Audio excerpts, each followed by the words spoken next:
What's going on, workforce? Brian and Chris here, and today we're bringing you the latest interview information from Yoshi-P talking about 6.2. And Chris has not seen this yet. I've been reading over it this morning and kind of geeking out a little bit, and that's what we want to just do here in this video, geek out. I'm really interested in his perspective. Now, for those of you who don't know us, and this might be your first video, welcome to the channel. We talk in depth about Final Fantasy XIV, and we occasionally cover other MMORPGs. So if you feel like this video earns it, like and subscribe. But what's really interesting about this, and this is where I'm really excited because Chris just entered into playing the Heavensward story this week, and we're going to be talking about that here in an upcoming video real soon. But what we're going to get into today is a little bit of story. Now, I wouldn't say this is spoiler stuff. I wouldn't equate anything we're about to cover in this video as spoilery, but just note that Yoshi-P is talking about a change, and as we go into 7.0 and how this all is structured. So that's the warning. I think if you're worried about what we're going to talk about today, hopefully you've had plenty of time to click off this auto-played video, and let's go ahead and first and foremost dive in. But Chris, why don't you say what's going on with you real quick, and then let's dive into the information.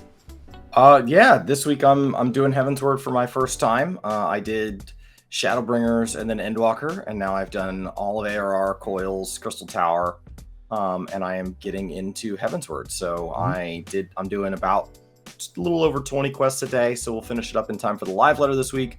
And Brian will have his New World charity fishing stream, and so we'll have a big week. Yeah, and yeah, let's get to it. I think it's also the 6th anniversary of Work the Game, so happy birthday. That was yesterday. Yeah. So that's always when I celebrate my birthday. So it's kind of my birthday week and anniversary of the channel, and big moments for us. Yeah. All right. So here's kind of the real kicker. The thing that you'll see that like really stands out to me is traditionally before Endwalker, 1.1 to 0.3 really kind of wrapped up the expansion story, and then 0.4 and 0.5 really kind of led us into it, and we've all been kind of wondering what's that going to look like. So that's where this interview is going to take us. To kick this off again, thank you, and this is posted over on the Reddit. The link will be in the description, posted by MKillerBy. So thank you so much for that. That post, it says, this morning over on various different Japanese gaming sites, more interviews from Yoshi-P have come out. Here are the main points, mainly from the Famitsu interview. So this is being sourced from multiple Japanese interviews. Chris, do you want to take the first couple points? Sure. First of all, the story of 6.x will end with a certain event. This will completely change the story, and 7.0 will be based on this. That on its own doesn't seem like in the past, 0.4, and as a storyteller, I've always been told that 0.4 and 0.5 was setting up the next expansion. Yeah. And so to say that .x is going to set up 7.0 since 6.0 is supposed to stand on its own feels like a pretty like if you're writing these down as predictions, yeah, that feels safe. Like I bet it's going to get bigger and bigger, and then we're going to get something really big, and then we're going to get an expansion. Yes. So that just lines up with what we expected. Yeah. Well, like what I read into this, so obviously, like, again, if you're doing your predictions and you're talking about your speculation here, is that the story of 6X, right? Meaning 6.1, 6.2, 6.3, 6.4, 6.5, encapsulating what we're going through right now, right, as a whole kind of sub chapter, or almost kind of an epilogue, kind of post credit scene, like, okay, here's this like kind of almost contained story, but then there's going to be an event, and that essentially what they say, well, this will completely change the story, and 7.0 will be based off of this. And I don't know what they mean by completely change the story. Are we gonna like all of a sudden wake up and it turns out the entire ARR to Edward, it was all a dream? We're gonna write. I don't think they're gonna go that far. I think people would be pissed if that ended up being kind of like, what? You got knocked out. You were sleeping on the cart on your way into Gridania the whole time, and you envisioned this. But I think for me, again, we've always kind of talked about, like, if 7.0 is going to change with a different event, like, does this also enter into the ability for it to be a brand new starting point for new players, so that new players could literally start in 7.0 having no history up to this point and being able to jump right into the game and the story and the world, and thus essentially, like where you said, like, one of the things we'll talk about is that you told me over the phone yesterday, like, you immediately feel a difference in how Heaven's Word starts from right where you were playing with an ARR. And so that's just kind of wondering, like, that's some kind of strong language. Obviously, hindsight will be 2020. We'll look back and be like, oh, that was pretty much like to be expected. Or if it, or if is it going to be one of these holy blank moments, kind of like ARR to Heaven's Word, I will say last October at the media tour, Yoshi-P was asked about this, if they were looking at this new on point, and he did say that he was aware that one day they would have to do something like this, if I remember correctly, but that they weren't looking at that yet. And I think that narratively, people get really excited about this possible new beginning being somewhere that new players could begin. But remember that mechanically, a new beginning can't just be, and everything narratively makes sense. You also have to be ready for how would the classes play in those zones? How do we teach people basic mechanics? You have to build new player zones. You have to build a new player experience in addition to this. And if they're not ready to take on those things, telling somebody a story from the beginning, but then launching them into level 70, or into level 100 mechanics, isn't doing them any favors. Right. So I think there's a lot of other questions that come up at that point. Even if we just say, okay, narrative's buttoned up, which none of us would do, there would be this immense, like, I have so many questions. But like, if we could put all the story questions to the side, there would still be a lot that goes on before we're ready to kind of like relaunch the new player experience. Yeah. On the second note here for the second point, the change is somewhat from the pattern of the 1.3, 1 to 3, wrapping up the old storyline 4 to 5, setting up the new expansion. He says that we can really expect to start seeing signs of the direction in 7.0 in 6.5, meaning, and this kind of speaks to me, and I'd like to get your thoughts on this, is that kind of leans to the fact that we've all been kind of speculating on 7.0, Marasidia, other shards, yada, yada, yada, based off of the Void, like the 13th shard, like based off of what the story we're going through right now. And like, I don't know, I'm like, do you read into this that like there could be a complete tonal shift and kind of like, oh, you thought we were going left, but now like, we're going to actually go in this direction where what we are going to see in 6.2, like it's more self-contained than it is like, actually setting up 7.0? Maybe. We could definitely invest more time in the realm as it sits if we wanted to. I mean, Ilsevard is largely unexplored. Even the northern half of Vilebrand is largely unexplored. So, like, there's plenty of places we could still go within our own map. I just think that players feel like it's more rewarding to go somewhere they've never been. And so I think taking us to Marasidia, if you do want that new player experience, taking us to Marasidia, it's the first time that it would make sense to go back to having job quests, where people could teach you, because you go down, the Arcanist Isles are down there. And so you get down there, and that's where you would have possible trainers for Disciples of Magic that could teach us something that we don't know, because there's knowledge down there. So I think a lot of us want to go, and so because that's the desire, if we don't do that, that would be pretty disappointing.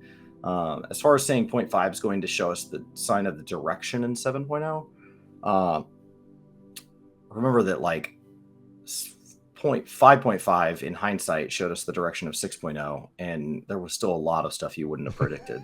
Like if you put the whole thing together, you're like, yeah, I can see how somebody in 5.5 should know everything in 6.0, but we didn't. Like there was still a lot of surprises to be had, if nothing else with the pacing. All right, I'll let you handle the next one. All right. So the word memory in the patch title is linked both to the main story and to the Pandemonium raids. That makes sense. For example, the memory and feelings of the inhabitants of the 13th, who have now become monsters, and whether the Warrior of Light and party will reawaken those memories by stepping into their world. With Pandemonium, he mentions memories you want to seal and forget. That red mask on there, wondering if we're meeting... people have questioned if we're meeting a certain Ascian. Yeah, La Habrea, yeah. And then there also is a question of like, well, La Habrea is not a person. La Habrea is a job title. Right. So like you could meet La Habrea and it's still not the same La Habrea, yeah. La Habrea. So I don't know. And then I have questions about that. I have questions about like how much nepotism there is and things like that.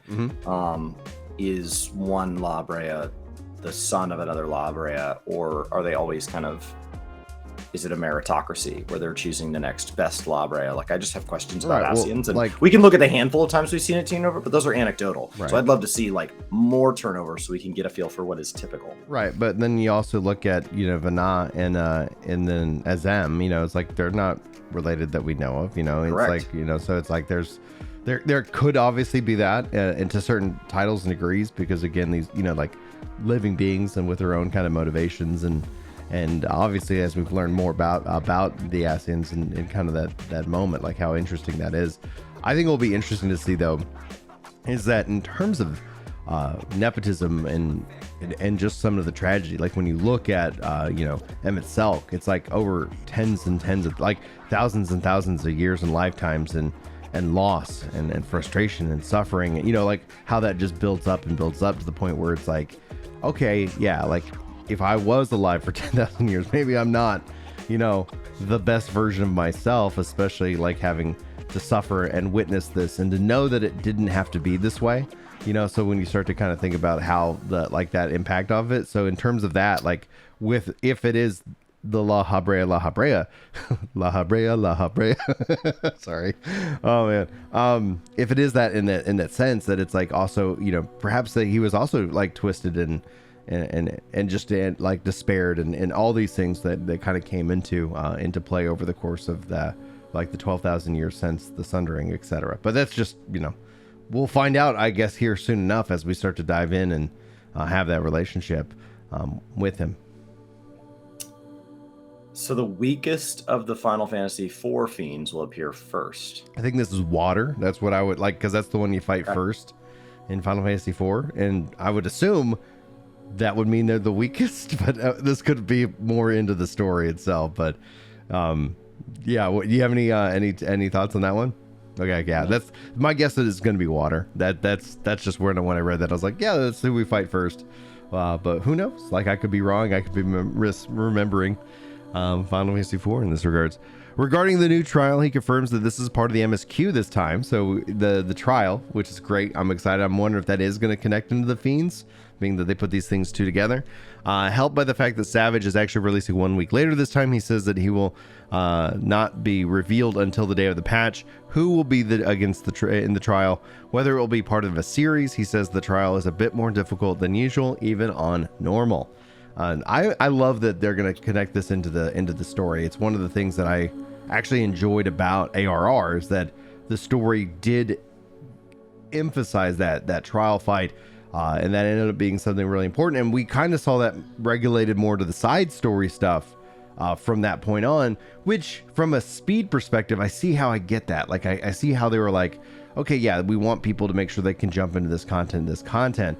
And then ultimately, I was like, man, I kind of missed the fact that like Leviathan was a big deal, you know, like he was a big deal. He was a real threat, and the MSQ is taking you to there. Obviously, retrospectively, ARR, and you just went through all of that extra stuff. Like, it does add a lot of extra length to something where you're like, I really am just working my way through it. What do you think about that? I mean, I think that, like, I'm just starting Heavensward. I'm 22 quests in, and like the pacing's already way better. So like, I didn't expect the pacing to change that much from ARR to Heavensward. And so today we're going to talk after I get through my first dungeon and trial in there. Mm-hmm. So if they feel this is the best pace, as for like Savage coming out later, I know that like people like Xenosis have said, hey, I don't like that I don't get to do the extreme until after we've entered Savage, because if you want to clear Savage blind before the strategies are out, you're rushing straight into Savage as fast as possible, so you don't touch the extreme. So yeah, you don't really get a chance to do that. And people say, well, then don't do that. And it's like, okay, but like they're just saying like that's their preferred method, is to do Savage. And so like just by delaying it by a week, that gives them a chance to really stop and enjoy this and not feel like they're holding back their raid team and they're behind the ball and strategies are going to come out. And you know, so like I think it's going to be a huge difference. As for making it more challenging, I wonder if there's going to be a duty support option, because that's how you can justify the mechanics being harder. is by making the duty support, and knowing that in 7.0 they possibly want to go back and make MSQ trials included in duty support. They want to consider that. Tells me that technology would be something they are actively developing to be more than a one-off, but something that they can repeat over and over for all 8-man content. They talked about even Crystal Tower being duty support, maybe, even though originally when he was asked about it, he was like, "What, you want 23 computers? That's crazy." And now he's like, "Yeah, we're going to do that." So I think that's really great. I'd love to see the challenge. And then for anybody that's worried about the challenge, for like longtime new players, that doesn't become a problem later on, because they're going to be in that augmented 6.5 set, and they're going to be with a bunch of us synced down, and it's just going to fall over like everything else. So I'm excited about it. Yeah. Have you done any of the Extremesis expansion? So I did EX1 and EX2. I did not do EX3. I really have not touched any of the level 90 like content outside of like a handful of dungeons, because I've been just focusing in on leveling, and so there's not a lot of like outside of like I'll go test the raid and the dungeons for my controller guides. But outside of that, like once I'm Omni 90, then I think that's where I'm looking at when I start talking about like the Criterion dungeons. That's something to be like that I'm really looking forward to jumping into, namely because we always kind of felt like it was difficult to get like 7 other people, like having an 8-man team. But then it's like, oh, 4-man Savage. Like let's have some fun. Let's swap some people in. Let's see what we can do here. And so that's like going to end up timing how, because I just finished Monk.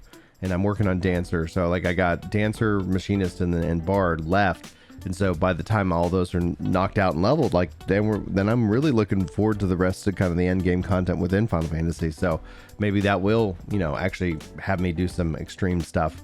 But I never seem to get into that, just namely based off of my time and schedule, because it's not fair to others to say, hey, I can play one night a week. And it's like, that's not fair for a static. EX1 and 2, you could probably still get into. We killed EX1 first pull. We killed EX2 second pull. Yeah. Oh, now, so especially 3 pulls, strategies are there. Yeah. Nice. All right, let's continue on. The second part of Pandemonium will dive further into the Ancient's way of thinking. One question is to watch out for is, what are we trying to seal in the depths of Pandemonium? I don't know. I really like the story of which that it's already been set up as. And so I really enjoyed the fights of the first set of raids. So I'm excited to see where this goes from here. This will give us our second tier, and it's obviously going to be a little bit harder. And actually, where he goes right into it, the second tier Savage, it's going to be harder than the first. The designers are aware that people are familiar now with their level 92 rotations and made adjustments based off this. At the time of the interview, Yoshi has playtested normal difficulty, but like the new trial, he believes that it's going to be relatively challenging. This does feel like they've been on that pathway since Heavensward. Heavensward, it felt like it was started off real hard, and then they had to kind of step it down. So by the time you got into the end, the end of it, it's like, oh, that's not as hard as it was when it started. Namely because you had at the first tier, you had the learning curve of your of being at cap, and so this just seems like they kind of took that information. They're like, okay, we'll start off the first tier a little bit easier, and then going. It's meant to be an entry point for anybody who maybe came in during Shadowbringers and has been on the fence of hopping into Savage. That first tier is meant to have a really high clear rate across the population. Yeah, invite you into that content. I mean, Extreme is meant to be the half step, but like. That's like one rest stop after 500 miles for a 1,000-mile journey. Sometimes other people are like, okay, but like I could still use a few more steps along the way. And since there's only 4 fights, it's really hard to stagger the difficulty within the Savage tier itself, as opposed to if we were a game that got like 10 fights a tier, it would be easier to have that be more stepped out. So instead, it seems like kind of like the whole first set is meant to function as an entry point. Not that P3 didn't just beat people over the face. And then the whole second set can step it up a little. Okay. We'll see. I will. I don't think that P5 will be harder than P4. I think they're just going to step up relative to where they were. I think P5 will be harder than P1. P3 was a mess. And I'm not colorblind. Okay, so based on the feedback from the first tier and some of the fights, such as P3, they paid more attention to the visuals and visibility. He also implies that the new tier will be flashier, since some of the last one felt a bit plain compared to Eden. I guess I didn't really worry about the visuals because the story this time kind of implied that you were somewhere that wouldn't be so flashy, as like up in the heavens fighting goddess, whatever. Like the last one was literally a dream. Like it was like we made that mess. And so this one's meant to be like this actual dank prison. And so like the idea that like a dank prison's not as flashy as my dreams made sense. But maybe they want it to be that flashy thing so that when a friend sees your monitor and is like, oh, what is that? Because I will say it's not that, especially that second fight. That second fight really doesn't have that like Final Fantasy visual feel. Right. So for Sephiroth Unreal, okay, we're dropping Ultima. We got that down within a couple pulls as well. The middle phase will be a weak point for many groups. If you don't pay attention to the order of buffs, heals, and then damage the enemy, the tank can melt at an incredible rate.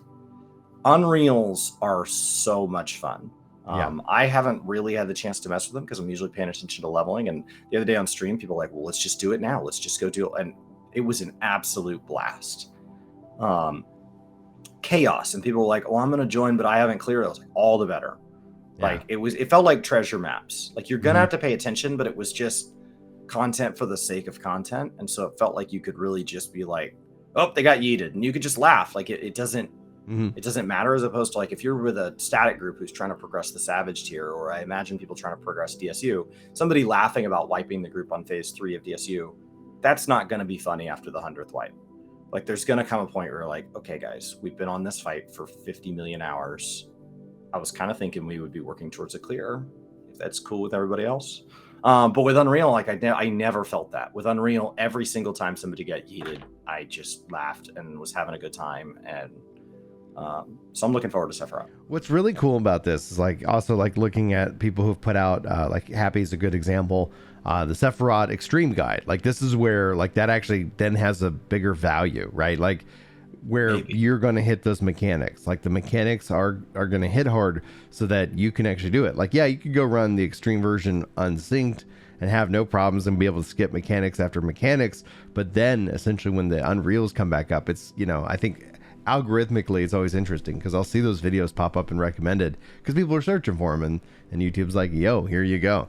It's an old fight. We'll see if they have to change it because sometimes classes have changed enough. They have to go back and change the way some of these fights work. Okay. For Unreal. Yeah. I wonder how much. Like it's, you know. Leviathan was one that they noted that they had to change pretty substantially. Okay. Regarding the plan changes to Dragoon and Astrologian, the changes shouldn't be simply compared to Summoner. Instead, he mentions Ninja. The changes that job got during the 5X series were considered a major overhaul by the devs, and though the play and feel was still similar. Now regarding Dragoon, the discussions have been about reducing the number of actions that need to be used by merging actions, although he says that he would like to avoid changing what Dragoon has to do as much as possible. For Astrologian, the changes are related to the cards. It is difficult to decide on them, adjustments to the cards, since there are voices for and against the RNG element to them. And obviously they were looking at doing something for 6.2, but now they have stated that they're going to just wait for 7.0. This doesn't sound like a major revision to what like the jobs, like how they have, like he says, like with Summoner, which was a massive change. But what do you think here? I mean, so on all of this, like the Leviathan changes, and like we don't do a lot of Extreme and Savage, and so like the even numbered patches are not something that we're really the experts on. And Astro, like I once a job hit 90, I messed with it very little and then moved on to the next job. But my general take from Astro is that it feels like at a glance, as a casual kind of entry point who has theirs capped, but it's not my main by any stretch. It feels like the RNG is shifted more to it affects me, but I can still put Astrodyne or whatever on everybody. As long as I'm doing roughly what I'm supposed to be, everybody else is going to feel that I'm the same. And the RNG has been taken internal. And maybe that's not good enough. Before it was more like the RNG also affected the way you interact with other players. But if you like a little bit of RNG, it's nice to have one of those classes. And Yoshi-P has said, if you master a class, or if a class is not feeling exactly like the right personality, that's why the job system is set what it is, where the gear is shared and where you can change jobs very quickly. they don't intend for you to pick a class before you ever download this game and then be locked into that class for all of time. And some people are like, well, I started this game as a Black Mage and I just hate where Black Mage is. Like, I understand that feeling that something's been taken away. I do. That's a very natural feeling. I've felt it before. But what Yoshi-P is saying, just take a breath and try something different. And so if Astro is meant to be that kind of RNG side of things, it doesn't bother me personally as a non-Astro main. But I also like that, like, Dancer has procs and I'm not a Dancer main. So maybe Dancers are like, you don't want to be like us. I don't know. And so that's my feelings from a distance.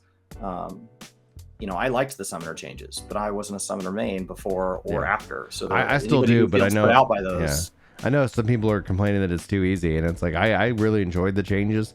When I sat down with that, like, Astro is like really, really good for what it brings. It brings so much to the field, but at the same time, like, as a controller player, I'm just like, there's just a few things, like, it's not even that major in my mind of adjustments. There's just a few things I'm like, that should really just be one button. I should be able to call, and I just macro it because that's the solution. But then I'm like, it shouldn't need that as a solution. I should be able to say, give me my Arcana, and then all of a sudden, boom, now I'm Lord and Ladies. Like, it's just gonna handle it. And so, like, there's just a handful of things that I think would end up making the Astrologian for me way more enjoyable, because I do like that. But, you know, I guess, you know, I would defer to those who are remaining Astro. Like, I think I really kind of lean more into Scholar. I really enjoy Scholar as a healer. I really enjoy, you know, like that aspect. Like, for me, I like pets, and so, like, Scholar, Summoner, Black Mage, you know, Dark Knight are really resonating with me this expansion. So it's pretty cool in that regards. Now, beyond that, though, the changes to direct hit and critical hits will be explained at length in the 6.2 live letter. That's this Friday. What do you think? Does that make you nervous or excited? So there's been an issue, especially for, like, Warrior, where, like, anytime you talk about an auto hit, any game that moves into 100% crit chance, this happens in Guild Wars, any game where you let people manipulate stats. Once everything's a crit, nothing feels like a crit. Right. So it doesn't feel good anymore. And so then you either have to create double crits, in which case you've just kicked the line down the road, or you have to take that away.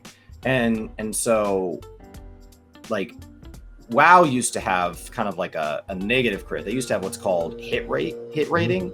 And if you didn't have enough hit rating, you literally missed the boss, which caused the boss to get, like, a bonus attack against the tank. And so, like, it was not only a miss for you, but it was harder on your healers and your tank. So it was this whole, if I remember correctly, so it was this whole thing of, like, everybody in a raid needs to be above hit rating. So then it just kind of set this minimum stat that you had to go find and allocate and move around to get above this rating. And then crit is the very same thing. Like, if you get to a point where there's, like, a broken point, it's not like a soft cap, like a haste cap, where it's like, oh, if you're above it, you get this perk, and if you're below it, everything still works. It gets really broken really fast. And so if they're going to change the way direct hit and crit works, my hope is that moves towards something where we get a little more choice on our flavor. Like, skill speed feels that way. Yeah. To advanced players, what it really means is you get to adjust for your ping. But for the rest of us, I like that I have really good ping, and I can go put almost the same skill speed that, like, an East Coaster would put on their gear. And it just helps put a little buffer, especially back when we had timers and not the little cards, like when we had the window of inner release. Yeah. It really made it feel like, hey, if I'm busy moving or paying attention to mechanics, I'm not going to screw myself out of a felt cleave. I can give myself that extra half a second. And you think that stuff doesn't matter, but it does. It does. And you feel it. So I would love for that to be something that things made a little more sense. I would love to have a reason to use yellow materia. That's something that I would, because, like, the choice is, like, what's going to give the best damage, and it's like, which one you need? Like, it feels very limited. And I think you even proposed, like, maybe having it where it slots into your job stone as opposed to, like, onto your weapons, and then, you know, changing that up so that you're like, oh, I'm going to do X, Y, or Z. But yeah, who knows what we'll see that. But the fact that we're going to go into detail means, in my mind, you know, I think that's going to be the curve of acceptance. Whatever they are going to change, initially, I think people are going to be really concerned by, and then ultimately, when you kind of get in and start playing around with it, it hopefully will feel better. And so then all of a sudden, yes, when you go, the sky will fall this Friday, no matter what they say.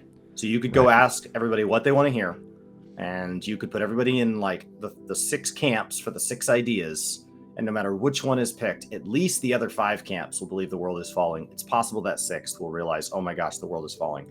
And then we will get into it and it'll be fine. And that is not based on any one person. That is based on all MMO communities. Guild Wars just went through a bunch of job changes and they decided that whole jobs were dead. WoW's got their talent trees and they know for a fact that everything's dead. And so like that's just a natural MMO tendency. When you get the changes and not the context, not the content, you can see all the things that you like about your job that go away, but you don't see what you gain. So it's all cons and no pros. So talking about this stuff at a part 2, since they don't really do job changes at part 2 on whole anymore, probably means that it's a pretty substantial change, or they wouldn't do it at all. Yeah, especially explained at length. Especially explained at length. That means, you know, he wants to get into the reason in the history, et cetera, et cetera. So we're gonna stress out. I mean, I'll probably be guilty of it. As somebody whose my job is massively affected by direct hit and crit, I'm gonna have concerns, and the only way to fix those is to begin the content. And the 23rd will not, which is our estimated patch date, will not get here any faster, based on the amount of stress that I have post 12th. Yeah, it'll just wait. Now, regarding the new variant dungeons, most dungeons of 14 are designed to be linear, which makes sense. Since it's a multiplayer game, veteran players will eventually decide the most optimal route through a non-linear dungeon, which could also cause friction for new players. There will always be changing things on the routes through variant dungeons, such as pressing a switch to change the next boss's mechanics. But it might not always be a good idea to press the switch. By playing multiple times, you collect information on the lore of the dungeon. This can include hints to the hidden routes. There are 2 bosses per route. What are your thoughts? Awesome. Yeah. They're going to add more of these. I think they're going to add 1 in 6.4 and 1 in 6.5. Right, because 6.3 we're getting deep dungeon. Yeah, 6.3 we're getting deep dungeon. So variant dungeon, 6.2, 6.4, 6.5. Thank you, thank you, thank you. And awesome. Also just an extra deep dungeon. It feels like we're getting a lot of really exciting content this expansion. So I'm really looking into that. Why don't you take the next couple of points? So there will be unique variant actions in dungeons, such as recovering HP or increasing defenses. This can help make up for a missing role, since the normal difficulty version can have any party composition. They talked about you're not going to be bringing necessarily a res mage, because everybody's going to have that kind of res option. So picking up off that lost action system is something that we really hoped would kind of carry forward in isolated game modes. I understand why they don't want to put it out on your character pane, where it then has to be balanced for every game mode simultaneously. But when you have a mode like this that's literally operating in its own universe, there's a chance to do whatever you want. The combat system doesn't have to be, 1 for 1. Yeah, exactly. And then that's what I'm also hoping we see in Deep Dungeon as well. Let the system be over here. And then even just the fact that we get 2 abilities, choose those abilities, it really makes me feel way more connected to my character, whether I choose to be optimal or not. This is what I want to take, and this is what I'm going to take. Which in Ball's Adnor, you could largely take whatever you wanted in the normal modes, but in Deliverum Savage, especially for people of assigned roles, it became a lot more about thinking of everybody as we're one big blue mage. Yeah. And so we have this set number of abilities. And if you're just blue maging by yourself, bring whatever you want. But the moment you start taking on those really hard masked carnival fights, or the moment you try to do something like fight Savage as a blue mage, all of a sudden, or you do these Sync Dar and Veil runs and you're trying to get it down sub 5 minutes, all of a sudden those abilities start to say, yeah, you got some choices over here, but over here, these 2 or 3 needed. Oh, wait, it's these 6 that are needed. Oh, wait, it's these 8 that are needed. And so I really liked that kind of staggering of be whatever you want. But as you get into harder and harder content, you may find that more optimal combos ring out, which is really what we're going to be getting in the Criterion dungeons, possibly. So for the higher Criterion dungeons via Party Finder, you can enter with any composition, but the Duty Finder is going to match you with 1 tank, 1 healer, 1 melee, 1 ranged. The difficulty level is too high for the Savage, so there will not be matching for that. Yeah, and that's where that's the trade-off. You can't, if you're going to have matchmaking, you can't make the content that difficult. And so when you have high-end difficult content, that's where matchmaking just doesn't make the most sense, because you want to go in with that preparation. It looks like, though, for the non-Savage version, matching is going to just say tank, healer, melee, fizz. You know, like that's how we're going to roll with it. But you still, I'd like that you could still go in with any party comp that you want. You're not limited to one tank, healer, you know, etc. if you're preforming that group. So it feels like normal extreme savage. Yeah. And it feels like when you get into the savage version, you need to be organizing a group. And the normal version, we are keeping res, and in the extreme version, that first criterion dungeon, that's where we drop res. I don't know. I'm getting some of the rules mixed up because it's a new system, and I'm trying to store the rules to 3 separate board games that I've never played. But like, I'm looking forward to getting in these systems because I think the tiers will really make sense once we're in it, and you'll feel the difference. And they're all taking place in the Sildine subterrane, so they're all the same place. So when we get a new map in 6.4, that map ideally would also support all 3 difficulties, and I hope they're not tiered. I hope it's not a vertical progression of some kind. Yeah. I hope it's lateral. I hope it's like when Halo adds a map, which is like once every 2 years these days. And so like I'd love to see them kind of feel like that's just something that just expands. It's what I was hoping the Unreal system was, that they were like, okay, we've learned to sync it up. We're going to continually sync it up. So, you know, in 6.1, we would have every Unreal so far, but that's not what they've done. And as a result, like, it would have been really cool to have like an Unreal roulette where you have this trial roulette that's just way bigger than the Endwalker trial roulette, where it has eventually 20 bosses in it, but they haven't done that. So I'll be interested to see how they manage the variant and criterion system. Yeah, it's going to be really interesting to see. But in terms of casual content, Island Sanctuary does not have a storyline attached to it, other than a simple quest that leads you to the island itself. And weather will change on the island, but it will not snow, since the location of the area is not in a world where it would snow. But therefore, mostly on the Island Sanctuary, it will not connect to the rest of the game's systems, being able to get to the tokens to exchange for items outside the island. But when you explore the limit, you will find some elements that connect to the outside world. And the other thing, I think it's in terms of it, the Island Sanctuary, I think they said that no housing items that would snow. Yeah. So our world in Eorzea doesn't really follow rules like that. Yeah. If anything, the lore justification for why Querthos can now be cold has to do with ether distribution. So I wonder how they're justifying that. Just canonically, just like oh, there's a fire aspected ether current running underneath your island, so it can't snow there. Because like location in the world doesn't seem to matter. Yeah, I mean, because Querthos didn't give a crap. Right. It Querthos used like, to not be under snow, but now I'm it's cold like, now. Yeah, I'm cold now. Oh, okay. I've always wondered to see if they would ever like that ever would get corrected or fixed, but who knows? No, they're cold now. Okay. Interesting. Sorry. This is why you don't introduce me to lore, guys. I get way too deep, way too fast, and I care about stuff that should not be cared about. It's all y'all's fault. You've awakened the beast. He implies some elements of the island's development will be on a weekly timer, such as cultivating crops. I would love to see us move away from timers that are set to a reset day and move to timers that are a little more like of a forgiving thing. Like if you harvest, like I would love to see the dailies move to like the WoW cash system where you have 3 days to complete dailies. And so you could log in every third day and do 3 sets of dailies, or you can log in every day and do 1 set of dailies so that it offers that flex as we all play different. But if you're going to have to set a timer for what is meant to be casual non-progression content, the weekly timer is the best one. Like setting it at anything shorter, like the 24 or the 18 hour, starts to make it really feel like a retention mechanic. Yeah. Now, also on regarding the housing, though, they said that this has been confirmed. Housing items will not be used or cannot be used on the island. The island is not intentioned as a replacement for housing. Instead, it is about developing an uninhabited land, and we've been saying that for feels like over a year. I've stated this multiple times. We've been cautioning.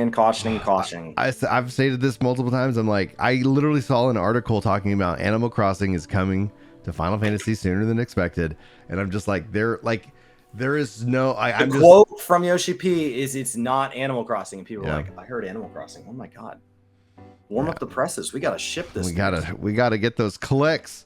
So I think essentially what we'll see is probably like a lot of frustration. I think people There's will been some hopefully will 14 enjoy it. creators that have gotten that wrong. So Oh, like yeah. it's not like, oh well, mainstream media covers too many games, so they always get it wrong with our game. No. Like there is like people who just play 14 that misunderstand that. And so I don't know if it's just they misread the translation or what, but this is not going to be Animal Crossing, and it's not meant to be housing. It's why he's been so cautious to tell us anything about it, because he showed us a watercolor and put the words island and sanctuary together, and we Ran lost with it. our minds. We ran with it. All right, but we do know that mounts will be as a part of rewards for making progress with developing the island. The interview asked if the mounts can also be free roaming on the island. Yoshi says they're starting with minions, but maybe he's not going to rule out the possibility that mounts could be roaming in the future. I like that. I think when I looked at all the things, site that you showed me, I think I have 43% of the minions collected. So whatever that number ends up equaling out to, I could be misremembering it, but it's cool to have some fun goals, because there's definitely things that I'm like, oh yeah, I could just go get that if I wanted it. But now, like, kind of seeing bars, I love filling up bars, right? Like this, I'm a grinder, I'm an MMO player, and the more bars you can give me, it's fun to see that sites are starting to kind of take over what I would love to see built into 14 personally.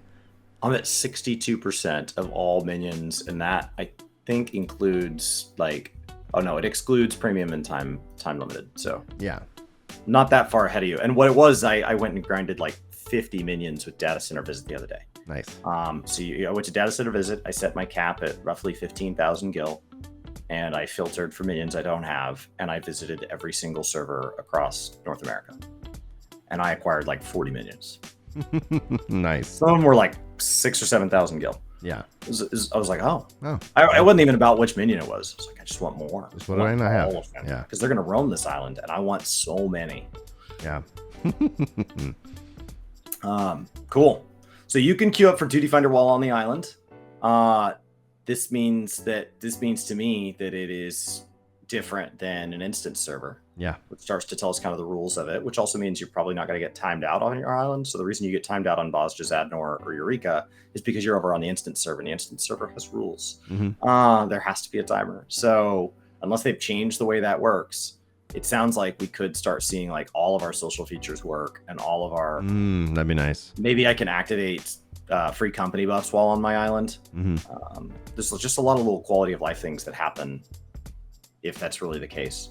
So it's not just that. It means like a bunch of other stuff too in my mind. And then on the Relic Weapon, for the past two expansions, they've been tied to larger scale content to Bosnia and Eureka. This is both good and bad sides. They have also, I'd like to stop before I read the rest of this and note that they have had requirements like clearing previous alliance raids. So the idea that a relic is tied behind side content is not weird. This time, since the team are working on a lot of other content for the expansion, it was decided to return to the ARR and Heavensward model of relic weapons. In discussions with both the scenario and battle team, it was decided that it would be a lot of fun to make Manderville weapons related to Hildy. Look forward to what happens when Godbert and Geralt stand side by side. There will be a simple progression to the 6.25 quests, and he hopes people can play it casually, like with animal weapons.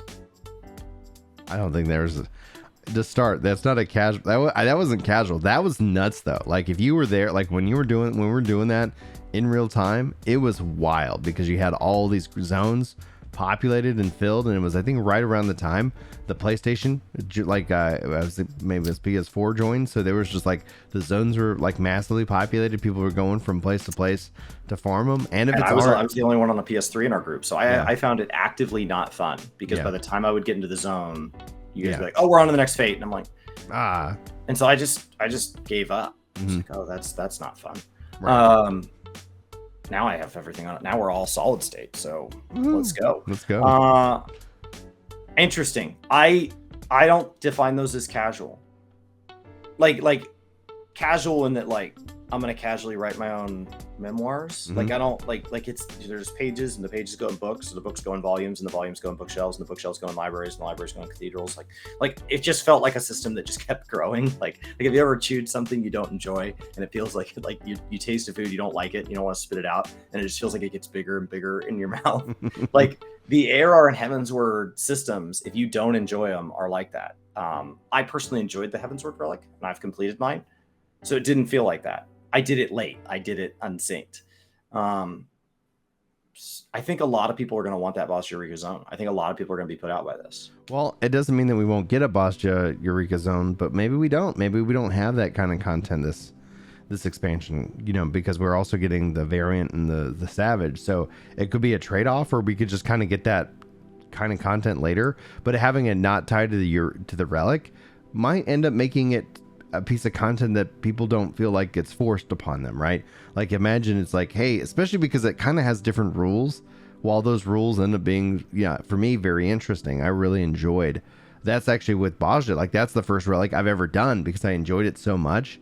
But that's because I guess, you know, my type, and I don't want that forced on people. I also like that they made so many different options in which that you could go about it. Like, oh, you could go, let's imagine if they said you could go do fates, or like you're going to get one guaranteed item that you need by your, you know, your weekly, like a weekly reward or a weekly or daily dungeon, so that like if you don't have time to really go grind fates, you could also have this as another alternative to kind of put people into pieces of content. Who knows? Like maybe it would be, instead of the leveling, it could be an alliance red lat or something like that, where it's like, hey, we're going to put you into this, and if you're running, you know, I don't know, the Yahora, you know, raid, like the Yahora will grant you one a week or something like that, towards this Relic progress. Meaning, like, you know, they have a lot of options because they have a lot of content, and it doesn't have to make it so simple, but options. I think when they pulled Deep Dungeon, the idea was, well, you have 2 Deep Dungeons in game. We're not deleting those. We're just not giving you a new one. And then overwhelming player feedback said, okay, we'll give you another new one. Yeah. So I will say that if this is not missed, then give them positive feedback around this system, and they will iterate on this, and we'll do these for a couple expansions. Yeah. If, however, you feel once we're in this, don't do it like once we're in like 6.3.5. I don't ever think that the first step is meaningful. The first step's the invitation. Yeah. But once we're sitting in 6.3.5, 6.4.5, if you're like, yeah, I tried it, I have one caught up and I started a couple others, it's not for me, that's when they're going to be listening for feedback. Looking around that at that point, we should be looking at like fan fests and stuff like that. Mm-hmm. That's a great time to say, hey, what would it take to get another Boss Eureka? And you know, see if they can get that on the books for the 7.x series. Exactly. It's a big departure. I think the fact that it also sounds like a lot of fun to make Vanderbilt weapons. It does sound like those goofy weapons are starting to slide a little more out of the, like, wouldn't that be fun if, to like, those are a very real possibility. Mm-hmm. Absolutely. And then regarding Crystal Conflict, the devs plan to improve the season ranking rewards since there was feedback that these have been underwhelming. There are also plans for an official tournament. The devs are currently fairly pleased with the job balance based off of Season 2 data. I love Crystal Conflict. I'm looking forward to getting into it more once I finish my Omni 90. And then I believe we're also supposed to get Rival Wings, but it's not a part of the special site, at least the last time I checked. So it was originally intended that they would bring it back. Doesn't mean they don't bring it back with a half patch. Right. In which case, maybe they didn't post it. Mm-hmm. Or it comes back with like 6.28 or something. Yeah.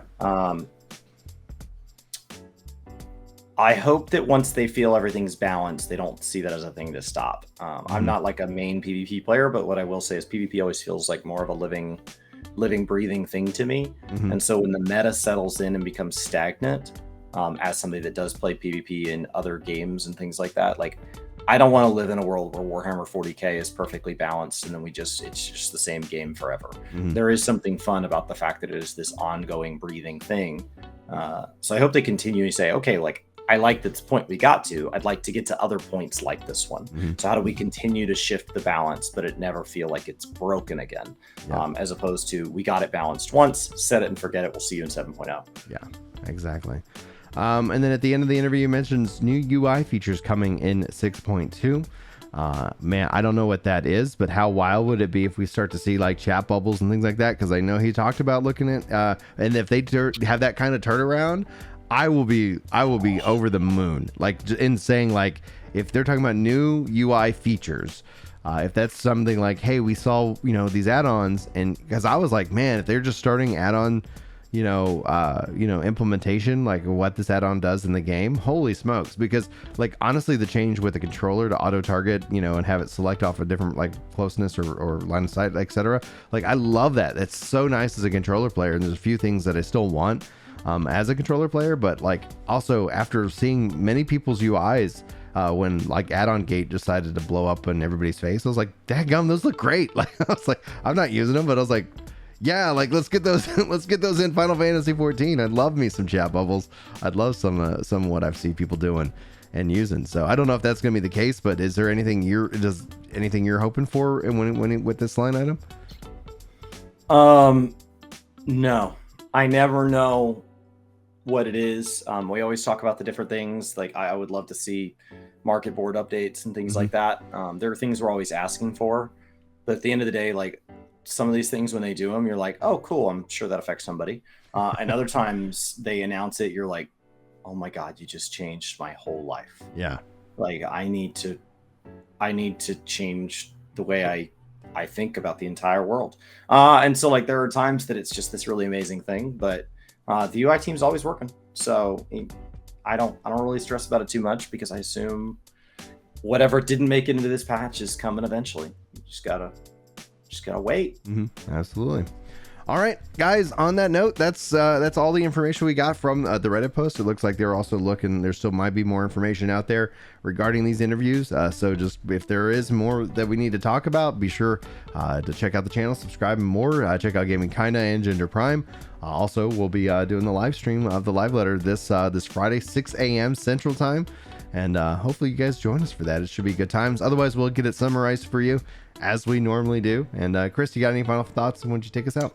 No, I'm going to go get into Heavensward. So every day I start by getting the brand new triple triad card, working one step closer to the mount, and then I get through a leveling roulette on my story alt because it needs to be leveling so I can do those story class quests. And I'm going to get into Heavensward. All right, guys. Go to hang out over on Twitch if you're interested and you want to have any discussion about what we've seen and enjoyed Chris as he ventures through Heavensward. We're going to sync up as he gets once he gets to the first trial, etc. So man, that might be later today as well. Who knows? We'll play it by ear and go from there. So, all right, guys, you have a good one and take care. Take care.